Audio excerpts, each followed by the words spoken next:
Okay, so putting on the reed on your alto sax mouthpiece. I'm going to show you with my clarinet mouthpiece and a clarinet reed, but it is exactly the same.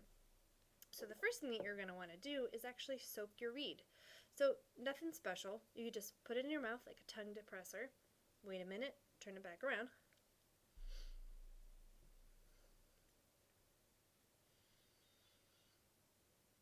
Then you'll notice that the reed has a flat side and a curved side. The flat side, which usually has a label on it, is going to go on the flat side of your mouthpiece.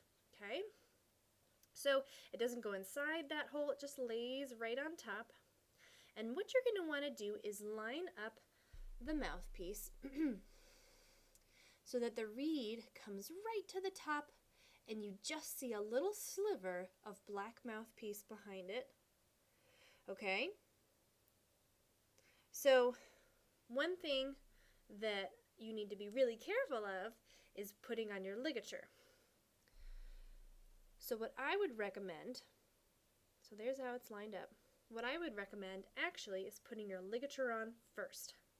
So here's my ligature. I said previously that no matter what your ligature looks like, this is a leather one.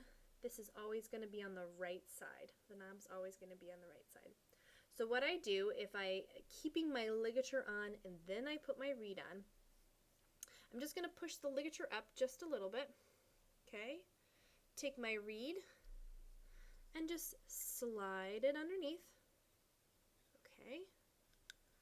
Very carefully so that you don't chip the end of the reed. Okay, because you can't play with a chipped reed. Alright? And then once it's kind of behind the ligature there, I'm just going to push it down. And what I want, and it's the same with this clarinet mouthpiece as it is with the alto sax mouthpiece, there's a small, like almost little smiley face here on the reed. Hopefully you can see that mark there. And I want my ligature to be underneath, come on, focus, underneath that little line there. Okay? With this ligature, I'm just going to tighten it a little bit. It doesn't have to be terribly tight. And that's how I put on my reed.